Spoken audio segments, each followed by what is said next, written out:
கோவிலுக்கு வரவங்க இப்படி பண்ணுவாங்களா அப்படின்ற மாதிரி தான் இருந்துச்சு. என்ன ஆச்சுன்னு பார்க்கணுன்னா நம்ம வீடியோவை ஃபுல்லாக பாருங்கள். இன்றைக்கி நம்ம லக்ஷ்மி நரசிம்மர் கோவிலுக்கு தான் போயிருந்தோம். ரேண்டம் டேவாக தான் போனோம். என்ன டேன்னுலாம் தெரியாது. கூட்டம் பார்த்திங்கன்னா அள்ளுச்சு. ஸோ கூட்ட நெரிசலில் எப்படியோ சாமியை ஒரு வழியாக தரிசனம் பண்ணிவிட்டு வெளியே வந்து பார்த்தா டபுள் மடங்கு கூட்டம். எங்கே போகிறது என்ன பண்ணுறதுனே தெரில. அப்போ தான் ஒரு குரல் கேட்டுச்சு, பிரசாதம் தராங்க, இந்த பக்கம் வா அப்படின்னு சொல்லிட்டு நாங்களும் போய் பார்த்தா பிரசாதத்துக்கு கூட்டம் நெரிசலில் அப்படியே ரொம்ப பெரிய லைனாக இருந்துச்சு கைஸ். ஒரு வழியாக கடந்து அந்த லைனில் போயிட்டு பிரசாதமும் வாங்கிட்டு வந்துட்டோம்.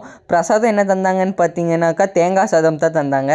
ஒரு வழியாக தேங்காய் சாதத்தையும் வாங்கிட்டு வந்தோம். சொல்ல மறந்துட்டோம், சாமிக்கு பூஜை பண்ண மாலையும் நமக்கு பிளஸ்டாக கிடச்சிச்சு.